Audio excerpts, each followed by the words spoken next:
বালাকান্ত পৰিয়ালৰ ওচৰলৈ যাবলৈ হাজু আঠগাঁৱৰ এদল যুৱক।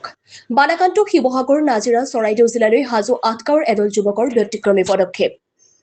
অসমীয়াৰ বিপদৰ সময়ত অসমীয়া যুৱকে দেখুৱাইছে অসমীয়াগিৰি। নিজৰ সাঁচতীয়া গাঁঠিৰ ধন ভাঙি উজনি অসমৰ বন্যাত্ৰৰ বাবে সাজু কৰিছে 1.5 লক্ষাধিক টকাৰ নিত্য প্ৰয়োজনীয় বিভিন্ন সা-সামগ্ৰী। হাজু আৰু নিকটৱৰ্তী আঠগাঁৱৰ বাঁহবাৰীৰ এদল যুৱকে মিলি সামৰ্থ্য অনুযায়ী বন্যাত্ৰক দিবলৈ প্ৰয়াস কৰিছে কিছু সামগ্ৰী। শিৱসাগৰৰ বন্যাত্ৰৰ ওচৰলৈ যাব যুৱকৰ দলটো। বন্যাত্ৰক প্ৰদান কৰিব সামগ্ৰীখিনি। হাজুৰ পৰা কমলাকান্ত দাসৰ ৰিপৰ্ট, AIN লাইভ। হাজো আৰু আঠগাঁৱৰ অঞ্চলৰ কেইজনমান ল'ৰাই লগ লাগি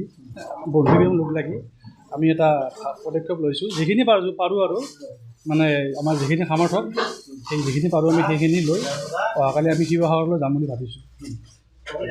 কি কি সামগ্ৰী লৈ যাব আপোনালোকে? সামগ্ৰী আমাৰ চাউল, দালি, পিঁয়াজ, আলু, চাবোন, তেল, আৰু কাপোৰ, বিস্কুট, আটা, চুজি, এনেকুৱা ধৰণৰ। এতিয়া আজিৰ দিনত এনেকৈ এটা কথা ভাইৰেল সামাজিক মাধ্যমত চৰ্চা হৈ আছে যে মানুহৰ কথা কয়। আপোনালোকে ডেকা যুৱক, উঠি অহা যুৱক, এই চিন্তা কেনেকৈ মনলৈ আহিল? বস্তুবিলাক দেখি আছোঁ, আমাৰো মনত এনেকুৱা আহিল, বহুত বেয়া লাগিছে দেখি কেনে।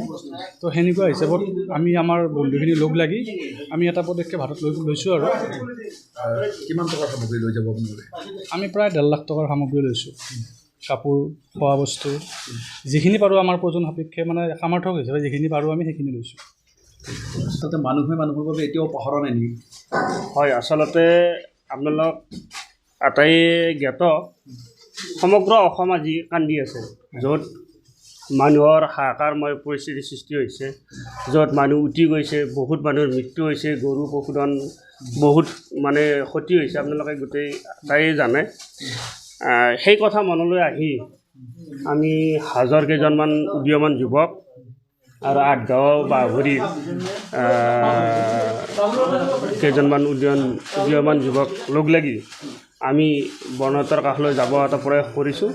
যথাকিঞ্চিত যিখিনি আমি সম্ভৱপৰ বা যিখিনি আমি পাৰোঁ সেইখিনি আমি সেই বনতৰ কাষলৈ গৈ দিবৰ এটা প্ৰচেষ্টা হাতত লৈছোঁ। আৰু আজি আমি ৰাতি ইয়াৰ পৰা আপোনালোকে দেখাই পাইছে, এতিয়া আমাৰ পেকিংবিলাক কৰি আছে ল'ৰাবিলাকে। এই পেকিংখিনি হোৱাৰ পিছতে আমি এটা যাত্ৰা কৰিম শিৱসাগৰ অভিমুখে।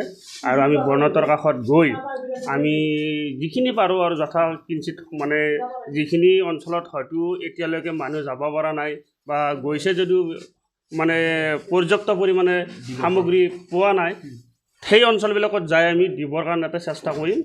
আৰু আপোনালোকেও আশীৰ্বাদ কৰিব। যিকোনো খবৰ আৰু বিজ্ঞাপনৰ বাবে যোগাযোগ কৰক 7896121996।